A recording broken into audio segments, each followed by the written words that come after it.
Key rulings at hearing for Charlie Kirk's accused assassin. The judge has just ruled.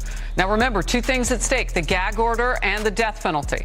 The judge has just ruled that a prosecutor did in fact violate a gag order and also denied a defense request to take the death penalty off the table. I think you're going to find that Tyler Robinson did kill Charlie Kirk, and there was no lapel mic explosion and none of the other stuff. It's a nut job lunatic that hate Charlie with a passion, and he got an opportunity to take a shot at Charlie Kirk because he was vulnerable. Before we get back to the show, I want to tell you guys about Shinergy. If you're tired of energy drinks that spike you up, make you jittery, and then crash you later, Shinergy is built differently. Shinergy Day gives you clean, steady energy and focus with natural caffeine from green tea. Shinergy Night helps you wind down so that you can rest, you can wake up clean, not groggy. It's a simple day and night system made with natural ingredients, no sugar spikes, and no synthetic stimulant overload. Go to SynergyLife.com and try it for yourself. Better energy, better rest, better rhythm. All right, let's get to the next story. This is the Tyler Robinson case. This is one of the biggest things, and it's going to be historic, I'm telling you. And I anticipate this happening simply because, not because I want it to happen, it's because I know it will happen because I'm one of the only people out here that's willing to tell the truth about this. This is how I ended up becoming as popular as I am today, for those of you just now starting to follow me. It's because in the face, while everybody else was talking stupid and saying all this stuff and believing things, I provided factual information based on real, true experience that I have. Not biased, not getting emotional about it. I'm telling the truth. And I became incredibly popular.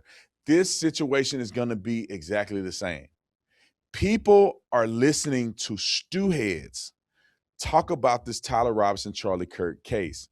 And they're insinuating things because it gets click and virality, but they're not telling you the truth. So you're going to be hurt at the end of the day when the trial proceeds and it don't go the way you think it will.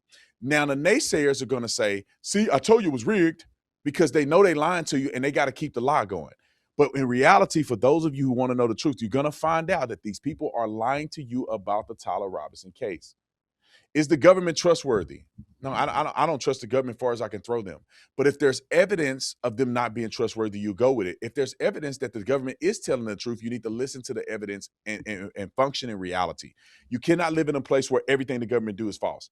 And you cannot live in a place where everything the government do is true. You have to live in a space where there's truth and evidence. I'll be at the trial, at Charlie Kirk's trial. I'll be at the Charlie Kirk preliminary hearing trial. I don't call it a trial, it's a preliminary hearing. I'll be there whenever it starts, I think the 6th through the 10th or something like that. I'll be there in person, and and it's televised, so you can go look at it yourself. But if there's things that is behind the court's filming where you can't film or have access to it, and I'm able to present it to the public, I will let you guys know. But I'm telling you right now, this case is not a whodunit. This case is how much time or death penalty will the person who did it is going to get. I want people to understand that. And this is the thing that bothers me the most. Y'all give me a hint on the time because I'm just talking. I don't have my phone. So 8 minutes. This is one of those situations where people are saying the FBI has a narrative. I'm trying to encourage you. The FBI does not have a narrative. The FBI has evidence that they have in their possession, and they're presiding or are presenting to you the evidence they have. And the evidence that they don't have, they cannot present to you. And also, there are certain things that the government has or the state has or the federal government has a knowledge of they cannot present to you because you are not a juror and you're not in the trial. And they're not trying this case in the public opinion. They have to try this case before a juror or the jury. And I want you guys to understand the big difference. Like some people go, well, why did they not show this? If it's true, then why don't they tell us this? If it did, they cannot do that. It will compromise the case. They will effectively end up getting a jury that cannot be impartial, that's damaged, that's flawed. And then the case will be thrown out. Or the case will be ending a hung jury. They have to retry the case. All of this crazy stuff. How do you know, Mr. Tatum? I did this for a living. I was a cop doing investigations. I know what we can and cannot say to people. And so I think you're going to find that Tyler Robinson did kill Charlie Kirk, and there was no lapel mic explosion and none of the other stuff. It's a nut job lunatic that hate Charlie with a passion, and he got an opportunity to take a shot at Charlie Kirk because he was vulnerable. They could not secure the facility. It was impossible. And he had 2 weeks or so to go and plan, and knew Charlie was going to be there. He knew exactly where Charlie was going to be, and he hated him so much that he gave it a try. And I'm telling you right now, there are so many of these nut jobs out here that want to give it a try. They just don't have the opportunity. They want to kill Trump. They want to kill all kind of people. They've tried it. Judge Scalia's or Scalise, Justice Scalise, they tried it at that basketball. They tried Trump 3 or 4 times now. You see the guy running through the lobby with the gun trying to kill Charlie, trying to kill Trump. These people it's a plethora of them. And we're missing that. All right, let me give you the new information that came out. Y'all, I know my people can edit this out. I just had to get that off the chest bone. All right. So let's talk about the new information that's come out. The prosecution was found in contempt for certain things that in the public that the judge felt they went too far with. But wait till you hear what wasn't considered in contempt for the prosecution, and wait till you hear what the ruling was against the defense team. And I think is the crux of this case. Roll the clip. Key rulings at hearing for Charlie Kirk's accused assassin. The judge has just ruled. Now, remember, 2 things at stake, the gag order and the death penalty. The judge has just ruled that a prosecutor did, in fact, violate a gag order and also denied a defense request to take the death penalty off the table. Matt Finn is there with the latest. Matt. Hi, Harris. Judge Graff just found one of the Utah County prosecutors, Chris Ballard, in contempt for violating the court's pretrial publicity order. Now, Tyler Robinson's defense was asking for the death penalty to be removed from the case as punishment. But Judge Graff declined, saying it's grossly misproportionate to the misconduct. Instead, Judge Graff said that this is a civil contempt and the state is going to have to pay fees. Now, not long after Charlie Kirk was killed last September, the court issued a gag order. But since then, prosecutor Chris Ballard communicated with the media multiple times. Robinson's defense argued that Ballard violated the gag order when he did media interviews about an ATF report.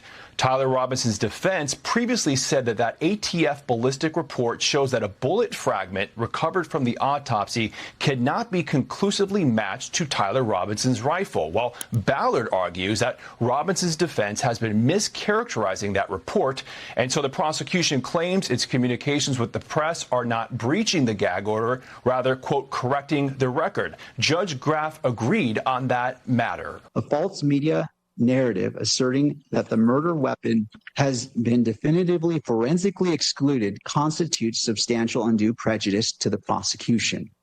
Mr. Ballard's statements explaining the forensic mechanical definition of an inconclusive test were narrowly tailored to mitigate this specific prejudice. Now, on a separate topic, Judge Graff did rule that Ballard is in contempt and violated the gag order. That is a statement that Ballard made to TMZ about the strength of the state's case.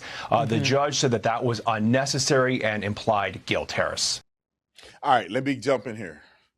Let me explain this to you if you missed it, because I had to watch it a couple times to get exactly what he said. The foolery that will come from this, and I want you to identify them, and you should unsubscribe to them once you find out that they're a lying sack of bones. They are going to lie to you and say that the prosecution was held in contempt of court related. When I say related, I mean directly related to them debunking the lie that the gun was not a match.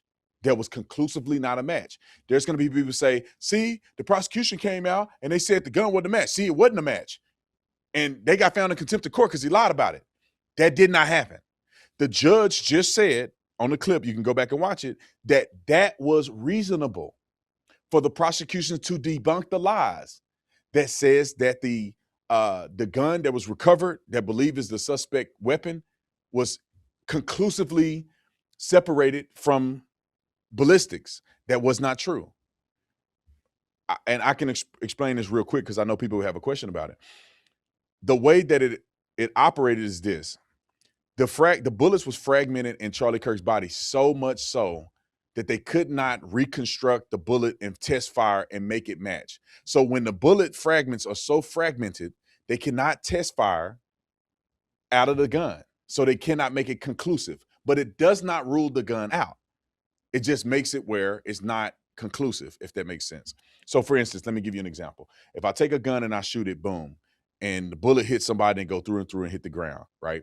When I go to retest that, I have the actual bullet so I can test the striations, or not striations, is the markings on that bullet. I can fire from the same gun and I can compare the two bullets.